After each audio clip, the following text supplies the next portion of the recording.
UBC News Tonight is coming to you live from the Nile Avenue at exactly 10 p.m. with me, Sharon Kyomugisha, and Nagakwani Elizabeth on sign language. A very good evening. And we start off with President Yoweri Museveni, who has been recognized by the African Society for Laboratory Medicine as one of Africa's luminaries and a champion to improving health laboratory services on the continent. The award acknowledges the President's bold vision, strong Pan-Africanism and commitment to the Global Agenda 2030, highlighting his outstanding leadership and dedication to improving health, particularly in Uganda and across Africa. The Permanent Secretary of the Ministry of Health, Dr. Diana Twine, received the award on behalf of the President at the ongoing ASLM Special Convention on Diagnostics in Abidjan, Ivory Coast. Dr. Twine was accompanied by the Director General of Health Services, Dr. Henry Mwebesa, and the Commissioner for Laboratory Services, Dr. Susan Nabada, among other dignitaries. The goal of quality laboratory services for all. This will not only increase our pandemic preparedness, but also create jobs and incomes for our people and save foreign currency in the form of imports.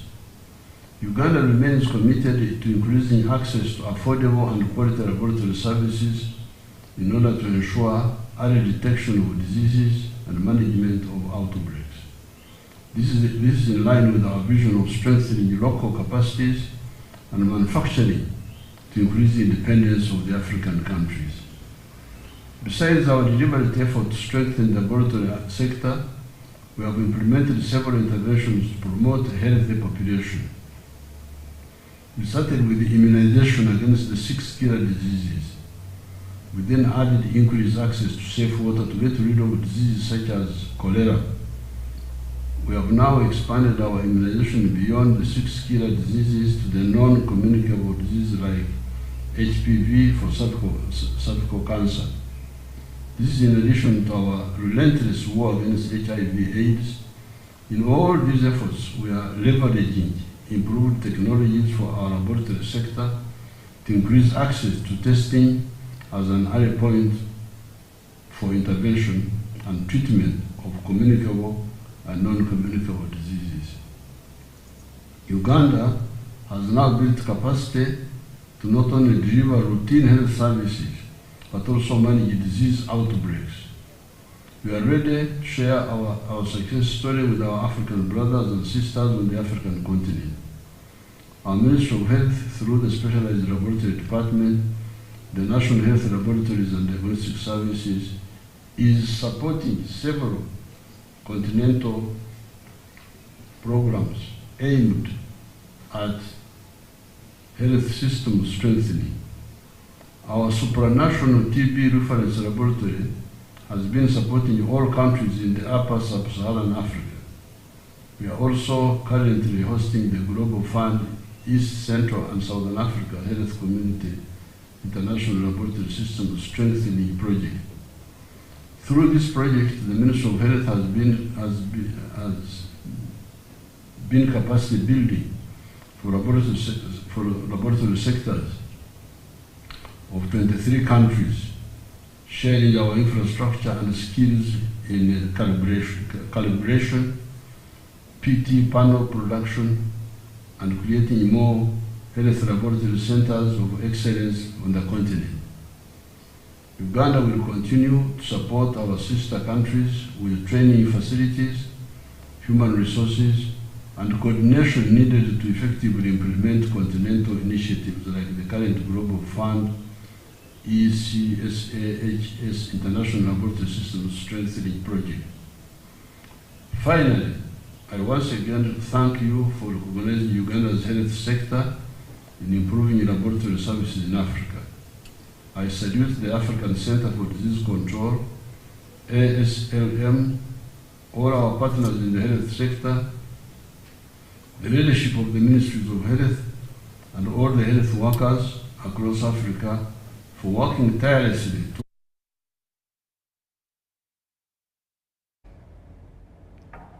All leaders across the Bukedde sub-region have been invited to attend the Presidential Stakeholders Engagement scheduled for Saturday this week in Butali District. According to the Director of Communications at the NRM Secretariat, Emmanuel Dombo, the 3 days wealth creation tour to the region will commence on Friday, November 8th, 2024. Robert Onyango reports. And he will be sharing with the leaders what he has observed, what he has witnessed, and what he feels can be done better by the leaders in order to improve the quality of life of the people we represent. On Friday, 8th November 2024, President Museveni is expected to kick off the nationwide wealth creation tours from Bukedde sub-region. The president is also interested in provoking leaders to become good examples in their areas so that they can propagate the message about productivity and production by themselves becoming good examples in the areas where they come from. Tentatively, he will convene a leaders and stakeholders meeting in Butaleja on Saturday 9th. All the leaders from the entire Bukedde sub-region, they will converge in Butaleja in order to share some quality time with the President of Uganda and National Chairman of NRM to discuss wealth creation interventions of government. The farm visits in Kibuku and Budaka districts are part of the President's tour to Bukedde. To look at the model farmers and selected projects to demonstrate the success story of the interventions that have been done. The areas where the president will not reach, but already the advanced team of the president has been there and interacted with the farmers and the success stories which have been recorded, and they will be broadcast at an appropriate time in the media houses. The 3 days visit will end on Sunday with the president addressing a public rally in Palisa district. The people come in big numbers. One, to welcome the president of Uganda, because it has been a while since he was in some of these areas. But finally, they will listen to him. It is a tour on wealth creation. Bukedde community remains optimistic about the presidential wealth creation visit of the region. We are also going to talk about enterprise selection. Given the challenges that we have, what would be the appropriate enterprises that can transform the livelihood of the people of Bukedde sub-region? This time round, the attention will focus on the success stories and challenges of key government-led programs, with PDM topping the list. Robert Onyango, UBC News. The opposition in Parliament has maintained its position on the National Coffee Amendment Bill 2024. Led by the Leader of Opposition, Joel Senyonyi, members of Parliament continue to demand that the Uganda Coffee Development Authority maintains its current status. Parliament will resume on Wednesday tomorrow to deliberate on the third reading of the National Coffee Amendment Bill 2024, which seeks to mainstream the functions of the UCDA into the Ministry of Agriculture, Animal Industry and Fisheries.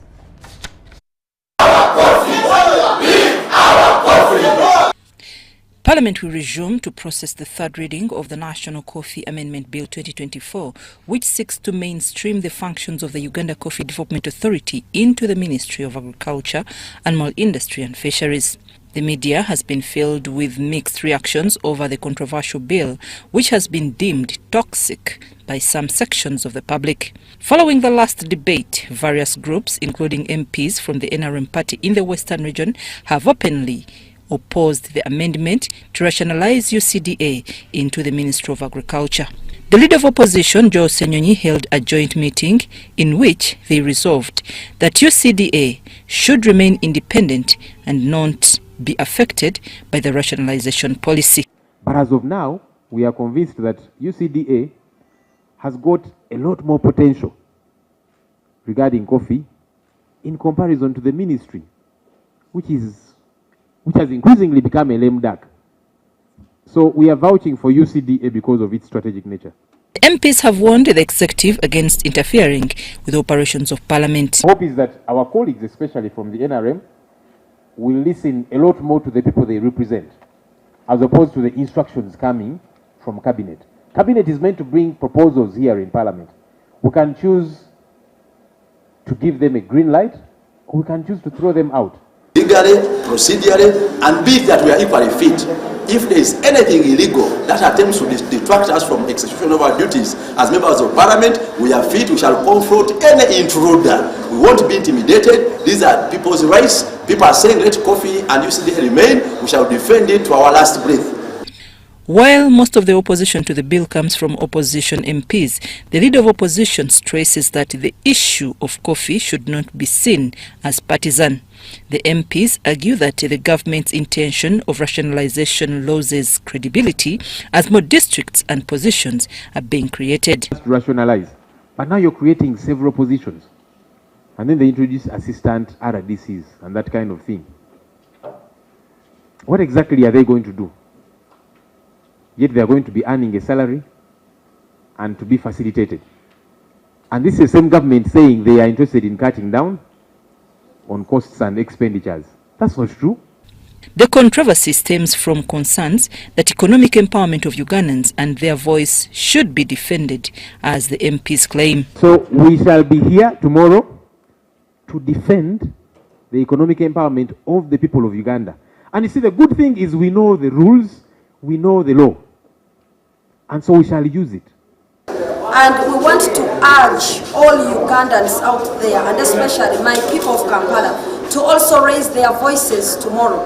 They had remained with that economic activity that was earning them something to put in their pockets, to look after their families.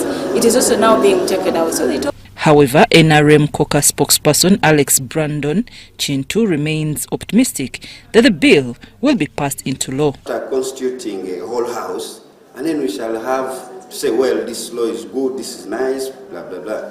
So what do I expect? I expect that the bill will be enacted into a law.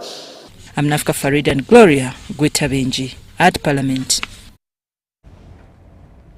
Members of the East African Legislative Assembly have declined to adopt a report of the Committee on Regional Affairs and Conflict Resolution on the performance and functioning of the Regional Police Centers of Excellence and Security Agencies cooperation in tackling cross-border crime with the EAC region. This follows what the legislators described as an overstepped mandate over a recommendation on the alleged border conflict between Rwanda and Burundi. The regional legislators say that the report presented by Uganda's Gerald Siranda deviated from the original terms and references, prompting a motion to have the report withdrawn. Advocate for various partners for expansion of the peace support operation centers capacity. All was well with the committee report until the chapter on recommendations was reached. The recommendations to the Council is to argue the Council urgently resolve the issue of the cross-border between the Republic of Burundi and the Republic of Rwanda. This claim of tension between Rwanda and Burundi was met with resistance. As a concerned Rwandan and someone at least who is close to the politics of Rwanda and who understands where we've come from as a country that went through a genocide and would never ever create instability to another partner state, especially a sister neighboring country, we denounce these serious allegations, and I would even urge them to be expunged from the report because they are baseless. Right, Honorable Speaker, no single border, be air or land, between Rwanda with our partner state, our bordering state, is closed. So we have never closed any single border. The regional legislators contended that mechanisms to address regional setbacks were beyond the committee mandate. I was in Burundi during the oversight. I followed everything. So, Right Honorable Speaker, we have to be serious on this issue. The one who did this want to divide. The report be withdrawn, and the committee goes back to refine the report and restrict it to the key objectives for which they did the oversight. It took an intervention from the Speaker, Joseph Ntakirutimana, to call for a motion to withdraw the report. Having been given this opportunity, I move a motion that we withdraw this report. Honorable Speaker, we get back to the committee for reconsideration. Honorable Speaker. Do you have seconders? Thank you, honorable members. I put the question that those who are in favor of this motion say aye. Those who are against say nay. The ayes have it. So the report was a mix-up, and we said no, they should go back in the committee, they concentrate on what were the terms of reference. That's why it was withdrawn. The committee now has a task to reconsider amending the report before returning to the House. Henry Okrut, UBC. In more news, the Executive Director of the Uganda National Examinations Board, Dan Odongo, has expressed readiness for this year's primary leaving examinations, noting that by the close of business on Tuesday, 5th November 2024, all districts across the country have received the examination materials. Odongo also provided an update on the preparedness for the Uganda Advanced Certificate of Education UACE exams, which are scheduled for Monday 11th November, affirming that all is well. However, UNEB has strongly warned the general public against breaching examination laws. Yes, we are ready for the PLE examination. As I speak now, the distribution process is ongoing. Some districts have already received their examinations. Others will be receiving in the course of today. And we expect by the end of today, all districts will have received the boxes containing the examinations. Candidates were briefed across the country yesterday, so we expect tomorrow the examinations to kick off at 9 o'clock across the country. USCE, we are also doing the final bits. The printing and packing in progress. We are ready to start delivering the examinations, the papers for the first week. This coming weekend, we will have a briefing of scouts over the weekend. On Friday and Saturday, we expect candidates to be briefed across the country on Friday. And then Monday 11th, we expect UACE also to kick off. We have a lot of people masquerading as people who have exams, particularly for the primary leaving examination. Our security has been alert, and over the weekend,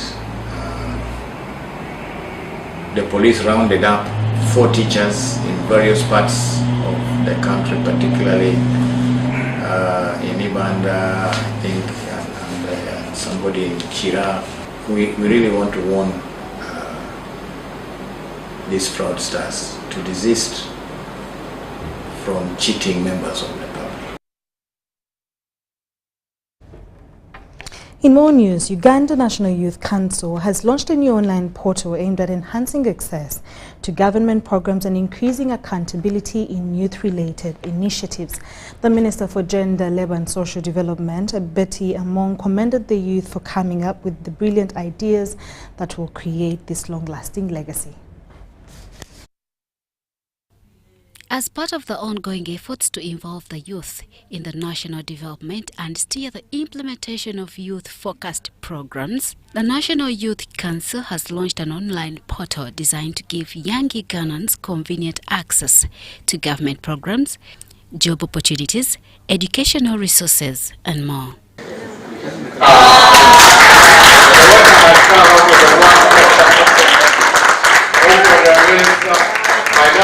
The Minister for Gender, Labour and Social Development, Betty Amongi, stated that the initiative will facilitate the acquisition of data to guide policy development. It's a very timely intervention because information is required to facilitate decision making first.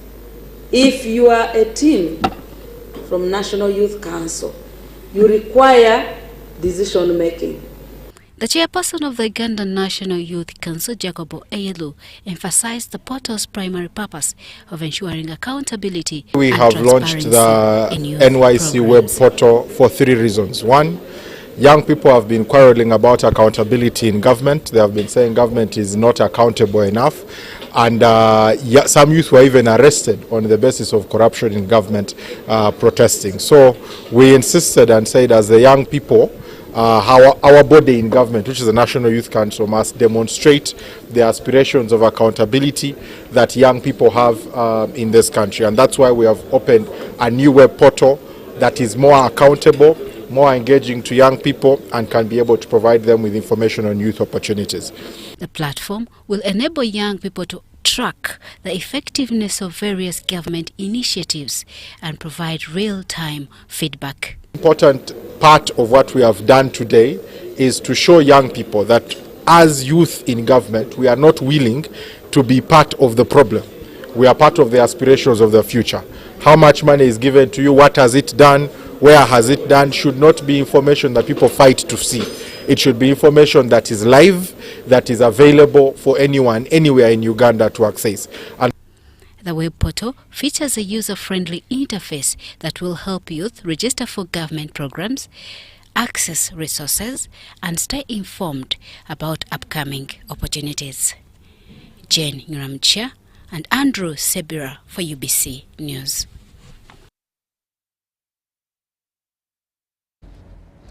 Activists have rolled out renewable energy training to benefit the community in Buyata, in a Kampala suburb. The designers of the training program seek to create employment opportunities in the area of clean energy. Dr. Sylvia Arakit, a senior lecturer at Makerere University Business School, stated that the 4-day training on renewable energy resources targets the unemployed and those who have completed their studies. She urged community members to get involved in learning new skills and start businesses that can provide them with a sustainable source of income. Viola Nalasa reports.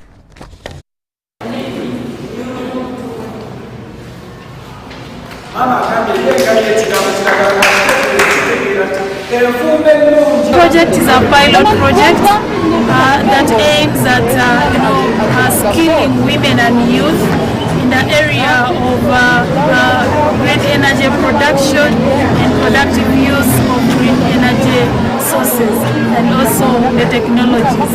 What we are doing here today is to give these women relevant information, relevant knowledge around green energy solutions as we prepare them to get into the clean energy transition agenda for Uganda, where we do not want to leave anyone behind.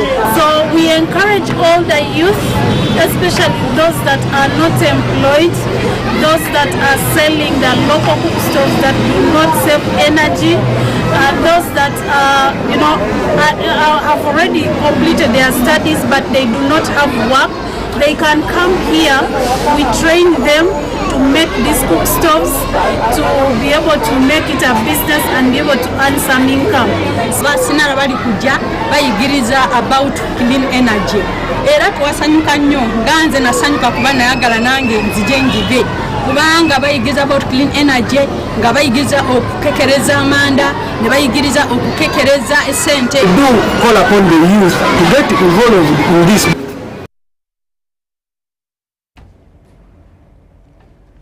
UBC News Tonight will take a short commercial break and we'll be back with more stories.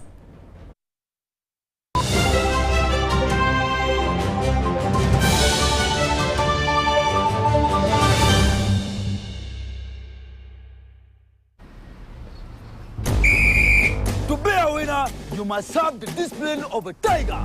But when fueled with MTN Momo, winning is easy. Simply get your phone, and use the Momo app or dial *165*3#, enter merchant code, enter amount, enter your Momo PIN, and pay. Congratulations! Hey! Your car is happy, and now you stand a chance to win mobile money with MTN Momo.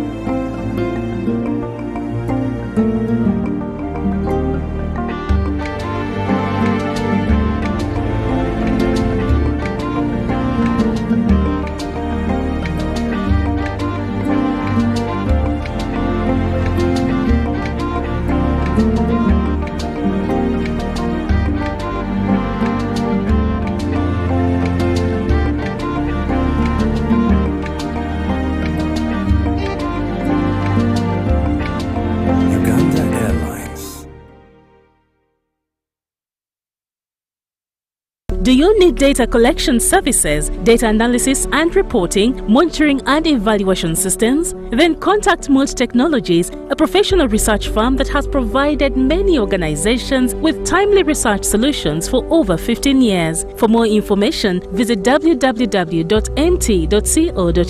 or call us on 0704 913 399 or 0782 602 963. Visit our office in Kampala at Sayuni Complex in Tinda. Mood Technologies, your professional research firm. In the heart of Uganda, a financial revolution is happening. We were once left out, saving the old-fashioned way, with an unexpected saving spot, keeping it too close for comfort. But now, we found a better way to save and manage money. Download the Wendy app from Google Play or App Store or dial *229#. With Wendy, your money is safe and you can earn interest daily. Visit your Google Play or App Store or dial *229# to register. Wendy, Wanawoli. Stop breathing. To be a winner, you must breathe only when necessary. Breathing is for losers. What is that? Did I give you permission to sweat? You can sweat in your free time. Push the arms straight. Winning is hard, but with MTN Momo, it's easy. Simply pay or shop with Momo for a chance to win mobile money every day. Use the Momo app or dial *165*3#.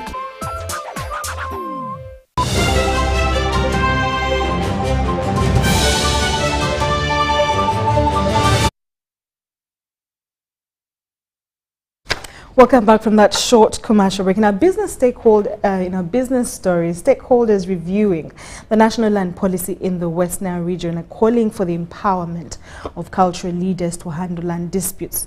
During the second day of the meeting, stakeholders raised concerns about land ownership and inheritance issues, which are fueling land conflicts that have led to the loss of lives. Consultations on the national land policy in West Nile region have entered the second day with a proposal to involve cultural leaders in resolving land disputes and addressing the issue of women's rights to land ownership. Women particularly have been looked as a specific gender there, that their rights to land should not be denied.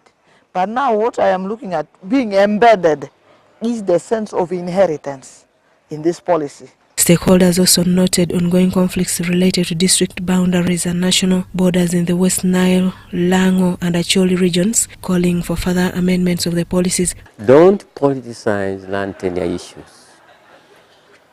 That is the biggest challenge. And let the government, let the politicians have the political will to implement the reforms. When you look at the land tenure systems, it is customary tenure, which is very predominant in this part of the country. And therefore we designed the policy issues around customary tenure, around transboundary resources, and also around climate change. However, some of the recommendations in the draft national land policy have raised concerns, particularly regarding land taxation and government ownership of land. So that a policy there which came We say we don't want that one. No taxation of land, customary land. In our constitution, it's very clear that land belongs to the citizens of Uganda. Government is just an owner of land just like any other citizens. So there is no way we can have in a policy that says the authority of land vests in the government. It does not. It vests in the citizens. If government wants to own land, it can actually acquire land the way any other citizen can acquire land, or through compulsory acquisition. The resident district commissioner of Lira City, Lilian Eyali, applauded the Minister of Lands for extending consultations to the communities, especially in light of the rising challenges regarding land. To state that most of the policies in this country have failed because we are not consulted enough. That sometimes as grassroots, we are taken as implementers majorly. The acting director of land administration at the Ministry of Lands, Housing and Urban Development, Naomi Kawanda, highlighted key issues that emerged from the discussions. We heard the Acholis say that their boundaries are being infiltrated from one side by the West Nile districts and the other side by the Karamojong, while on the other end by the Langese. But by and large, you could see that we need to resolve the issue of our surveys, even for the borders. Consultations on the revised national land policy will continue on Thursday in eastern Uganda. Susan Naonga reporting for ABC TV. The Uganda National Oil Company, UNOC, entrusted with a mandate of fulfilling Uganda's commercial interests in the petroleum sector, has committed to the government's promise of supplying the country's vast petroleum oil by the end of 2025. This commitment was communicated by the acting CEO of UNOC, Philips Obita, during a monitoring and inspection exercise of the company by the Minister of State for Economic Monitoring and Evaluation, Beatrice Akello. Minister Akello, however, tasked the company with addressing concerns raised by stakeholders during her recent tour of the petroleum belts in the Northern Corridor. Minister of State for Economic Monitoring and Evaluation, Beatrice Akello's inspection follows a recent monitoring and evaluation exercise on developments in the Northern Corridor's petroleum oil areas of Bulisa and Hoima. We went to Bulisa and Hoima to check on the work progress. Why we went to monitor the Northern Corridor route, the activities and the facilities, is because they facilitate trade and they bring revenue to our country. Accompanied by a team of technocrats from the Department of Economic Monitoring, the minister was first briefed on the progress of the Tilenga and Kingfisher projects by UNOC's acting CEO Philips Obita. The way we look at upstream is that Tilenga and Kingfisher currently are two projects which have a defined life cycle, 25 years.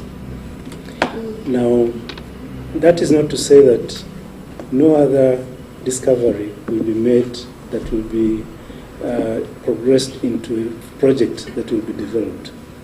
So, in the event that, as an example, in the event that UNOC is successful in the Kasarani contract area and makes a significant discovery, that discovery will be packaged into a project. Obita informed the minister that the progress on the ECOP refinery stood at 35.9 as of September 2024, with the frequent technical studies now being conducted. Commenced development drilling the 31 wells in January last year, and as we speak now, the minister, 12 of the 31 wells that are planned to be drilled to develop this field have been drilled. Minister Beatrice Akello, however, raised the concerns from stakeholders during the inspection of the Northern Corridor oil belts. You stated that a contract has already been signed, but when we went to Hoima and Bulisa, the information we got from there is contrary. It's like the people who are at the upstream, they are not yet certain whether the refinery project can still work out. Agreement expired in June last year. And so, consequently, we had to find another arrangement to now go on to develop the refinery. So instead of executing another project framework agreement with a different private sector player, government, through the Minister of Energy, signed a memorandum of understanding as opposed to the project framework agreement to provide that framework on how we can engage with the private sector player. The minister's detailed questioning of the UNOC team prompted a defensive response from the company. The distance from here to Tanzania is very, very far. So I wonder why we opted for Central Corridor, not Northern Corridor, to transport our crude oil. The key thing is that for the private sector players and for us who are investing in the project, we wanted a route that was the most least cost route in terms of capital expenditure that will be required. Minister Akello, who inquired about the high prices at filling stations, demanded a formal and well-documented report from the technical team. It has made their fuel prices not to be stabilized. But contrary information we have got from UNOC. UNOC, they're saying... So we believe, like the acting CEO said, we believe that based on the pricing we are giving them, they should be extending a little bit more benefit to the market in terms of the pump price, but it's a discussion that is ongoing, involving the Honorable Minister as well. In response, Acting CEO Phillips Obita cited the challenges hindering their supply chain, including blockages from Kenya. We received a cargo for Jet 1 fuel the day before yesterday, and our Kenyan colleagues have refused to offload it. Amaiva Njuko and Viola Nakasaga for UBC. Brought to you by download the Wendy app from Google Play or App Store or dial *229#. Wendy Wanawoli.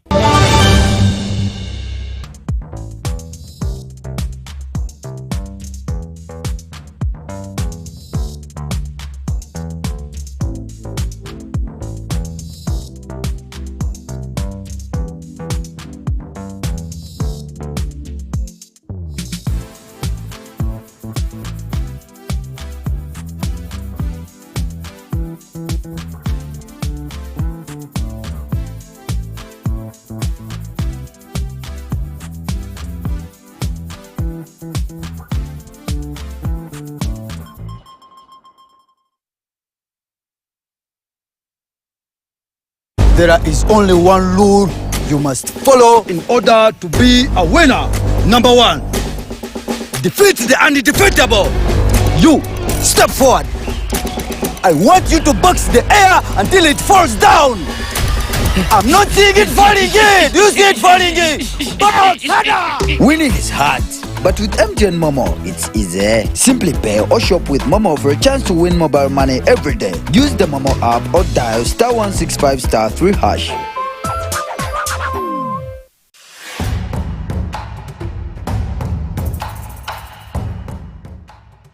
Amazina ganje Ninyetekwa Seruhanga John Bosco Induga mu district ya Rukungiri ndio muhanguzi wa miliyoni 18 na Uganda National Rotary nzahangwire urwo mu kuzana *278# ngafuna message erikweka ndio muhanguzi nashemererwa konka nabaza kugira ngo ne byabafere sente ziriyo zona bakaziteka ko nazihangwire. Uganda National Lottery.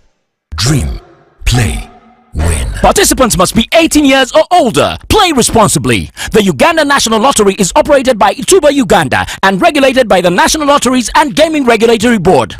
Honorable Fred Biamukama, Minister of State for Works and Transport in charge of transport, invites you to the launch of the 4-acre model campaign in the Greater Chibale District's Bunyoro sub-region. The event will take place at Chikwaya Primary School Playground, Kakumiro District on November 15, 2024, starting at 10 a.m. and will be graced by His Excellency President Yoweri Museveni. All residents, civil servants and the leaders from the districts that make up Greater Chibale, Kakumiro, Chibale, Kagadi, Chikube and neighboring areas are encouraged to attend in large numbers. This initiative, led by the President, aims to bring ordinary people into the money economy by showcasing farmers who have succeeded in the 1-acre model, 2-acre model, 3-acre model and 4-acre model. Join local leaders and residents in learning how small land can be used to enhance food security and socio-economic growth. Don't miss this opportunity to witness the transformative impact on local communities. Do you need data collection services, data analysis and reporting, monitoring and evaluation systems? Then contact Mulch Technologies, a professional research firm that has provided many organizations with timely research solutions for over 15 years. For more information, visit www.mt.co.ug or call us on 0704 913 399 or 0782 602 963. Visit our office in Kampala at Sayuni Complex in Tinda. Mulch Technologies, your professional research firm.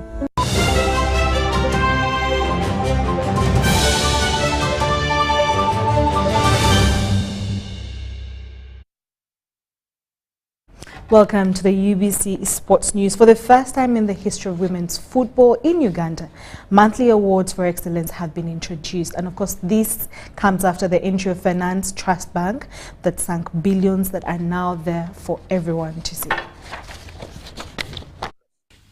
Josephine Nambuya and Ayub Khalifa have won the inaugural Player and Coach of the Month awards for the Finance Trust Bank Women's Super League.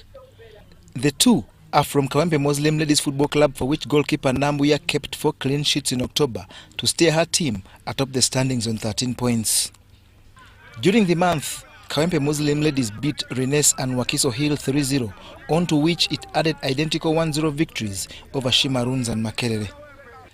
The two got a plaque and are assured of 500,000 Uganda shillings for their achievement. We've been working hard with actually nothing. When someone brings something now, I think that is already a bonus. To the players and we coaches, a very positive gesture, very good motivation. I think we are motivated. Federation of Uganda Football Association's third Vice President Nakewala Kiyinji believes that this initiative will inspire women to produce quality displays. We can say that we are still counting again and again and again. We are being given more and more out of this sponsorship, and my tribute goes to the girls who are deeply playing the game to make this partnership a reality. And I have to thank the bank for coming out to say, let us reserve what we can for the sake of the women. They not only say that that until every woman has a shoulder to lean on, or putting women first, but they are also saying that let us go deeper to prioritize the talent within the women. These awards that will also involve the Elite Women League are a result of Finance Trust Bank's 2 billion shillings commitment towards women football in Uganda. As a bank, we are privileged and honored for having entered into this partnership. We are making a lot of progress in respect to backing the game of football and even the players and the service providers. And we see a bright future for us as a Finance Trust Bank. We know that this partnership means a lot to us, and more importantly, the people involved in it directly. And those are the players, the coaches, the service providers. We're so happy and privileged that we're already in very good working relationships. As it stands in the league, reigning champions Kawempe is top, followed by Kampala Queens and Amus College, while Toro Queens is rock bottom. Action this weekend will have 6 games, with Kawempe Muslim hosting Lady Doves, while Kampala Queens, which is under a new coach, plays Amus College.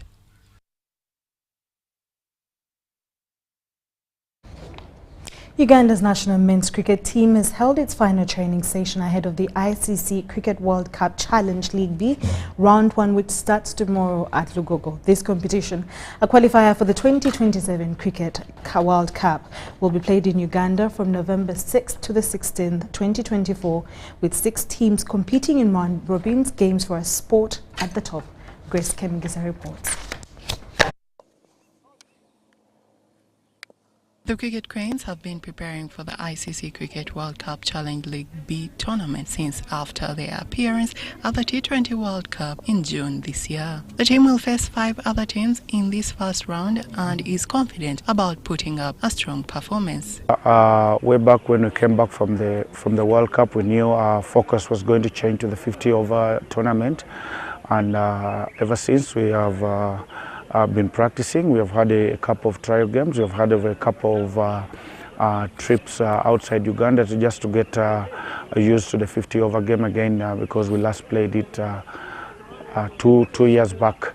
But from the preparations, yes, we have covered so many things that surely should help us sail through this tournament. So we are ready. The boys are well prepared, and we are ready to go out there and just give it 110%. All 3 aspects like fielding, batting, bowling, all 3 are nicely covered, and we are really looking forward for the good control on the game. Riyazat Ali Shah will captain the team, replacing Brian Masaba, who resigned from the role after the T20 World Cup. First major tournament captaining. To be honest, I'm a bit nervous and excited. I feel like both are important things to focus and work for the team, and like my job is a bit easier because all the players know their roles and they know what they have to do in the game. We are good to go tomorrow, and we really wanted to win our first game, and it will give us some momentum and confidence towards going towards the tournament. Singapore, Uganda's first opponents in the opening game, are also in high spirits and ready to give their best. Very much looking forward to this game against Uganda. Some of our players have played against Uganda before, so they're familiar with some of the opposition. Others of our players, it's their first time playing for Singapore, so they'll have to just learn a little bit on the job with us. But we're prepared for the match, and we're looking forward to a very close encounter. The ICC Cricket World Cup Challenge League B serves as a pathway to the 2027 Cricket World Cup and ODI status. Round 1 of the league will be played between November 6th and 16th, 2024 here in Uganda at the Lugogo and Entebbe Ovals. The teams participating in this league are Tanzania, Singapore, Hong Kong, Bahrain, Italy and hosts Uganda. Uganda will kick off her campaign against Singapore tomorrow 6 November at the Entebbe Lakeside Oval starting at 10 a.m. Grace Joyce Kyomugisha, UBC News. The 4th edition of the Equity Bank Namulonge Open is set to commence this Thursday 7th and conclude on Saturday 9th November. This golf tournament has attracted over 100 players who will be aiming for the top prize. Watch. This Thursday, amateur and professional golfers will kickstart the 4th edition of the Equity Bank Namulonge Golf Tournament. Many of the golfers will be aiming to improve their ranking with cash prizes up for grabs for the top 5 positions in both the amateur and professional categories. On 7th, the amateurs kick off with 36 holes. And on Friday, 8th, the pros will play 36 holes as well, and amateurs play 18 holes. The reason why amateurs are playing 54 holes, it's a World Amateur Golf Ranking event. So they have to play 54 holes to be ranked in the world rankings. According to the Managing Director of Equity Bank, Mr. Anthony Chituka believes that Namulonge is the place where golfing dreams begin, as he stated that the course is in good condition. We have a longer term vision for Namulonge. 18 holes, more facilities. We're planting trees. It's already a nice agricultural institute, but planting more trees to contribute. We're building an orchard somewhere here. So all those things will make Namulonge one of this cradle of golf. People will begin their first journey in golf in a very good location. We are also concerned about the environment, about agriculture. As a partner, it is a very good place to showcase our commitment to society and to community. Equity Bank is funding the event with 175 million Uganda shillings for a successful tournament, with a portion of the funds going towards the construction of the halfway house. We saw that one of the things we can do is enhance the halfway house experience, do a bit more on signage and billboards, do a bit more on the course, and then also support the pros and be the first tournament to provide an amateur pass, as recently approved by the Golf Union. All those things are trailblazing and new, and as a bank, we are known for being innovative. 102 professionals have been confirmed to start on Friday 8th, with the amateurs set to begin on Thursday the 7th. The tournament will end on Saturday the 9th, with hope that many will celebrate the 19th hole in tremendous style. Mashomiro Victor, UBC News. In more sports stories, following their win in the just concluded Massaza Uganda Football Tournament 2024, Buddu FC have embarked on the campaign of displaying the trophy across Buddu County. This follows the match attended by the Kabaka of Buganda, Ronald Muwenda Mutebi II, in which Buddu FC defeated Chagwe 1-0 at Mandela National Stadium.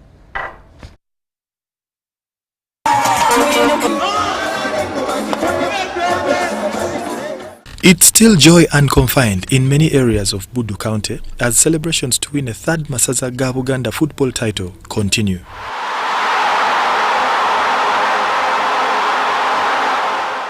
To this third title, Buddu edged Chagwe 1-0 in the final before a capacity crowd at Mandela National Stadium, Nambole, where the Kabaka Ronald Muwenda Mutebi was chief guest. Since that final last Saturday, the team has embarked on a county-wide tour as a show of appreciation and affection towards those that contributed to this victory. The latest stop has been at St. Mary's High School, Mukoko, an institution that belongs to Godfrey Mukwenda, whose service to sports and education in Uganda is well documented. During this visit, Godfrey Mbalire, who in the past served as a county head popularly known as Mukwenda for Singo, offered 10 million Uganda shillings to the players, on to which his school added 2 million. Captain nali mukambu nabasuubiza obukadde 10 nga muleese ekikopo eruutu ekikopo mwakireese.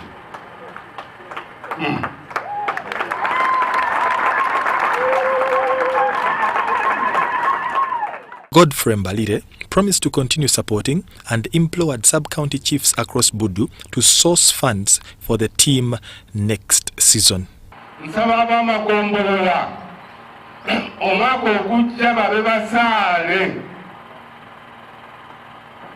mu kuleeta ssente eziddukanya ttiimu ya Buddu.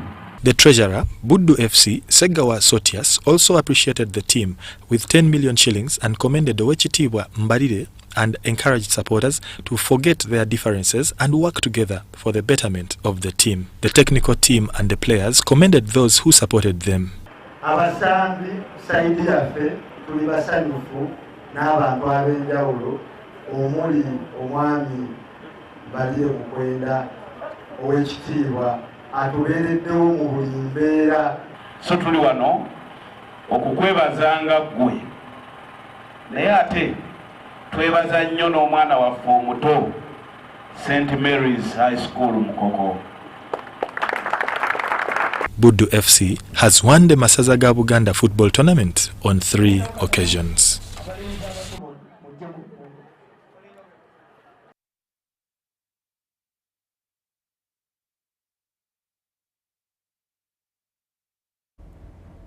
And that brings us to the end of UBC News tonight. Today, on the 5th of November 2024, with me, Sharon Kyomugisha, and Nakakoni Elizabeth on Sign Language. From the team and I, have a lovely night and God bless. Bye-bye.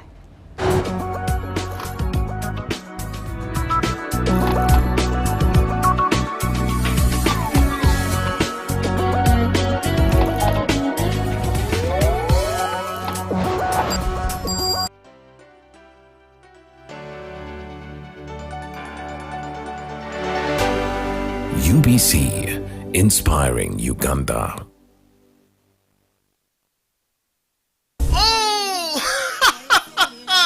Super Soul Sisters ground-based inspired inspiring story grand finale is here. With our theme of Vision for the Future, come and be part of this amazing yet inspiring pageant as we focus on the girls' life journey through storytelling to change people's lives. This December, Saturday the 14th, 2024 at Nakasero Primary School Amphitheatre from 10 a.m. to 6 p.m. in partnership with Plan International Uganda and UBC TV. Ordinary tickets are sold at 20,000 shillings, VIP table at 500,000 shillings and 1 million Ugandan shillings. Be there.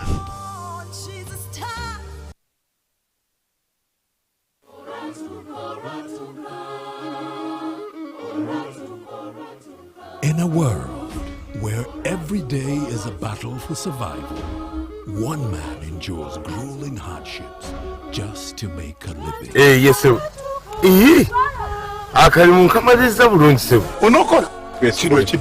In Oluwatu,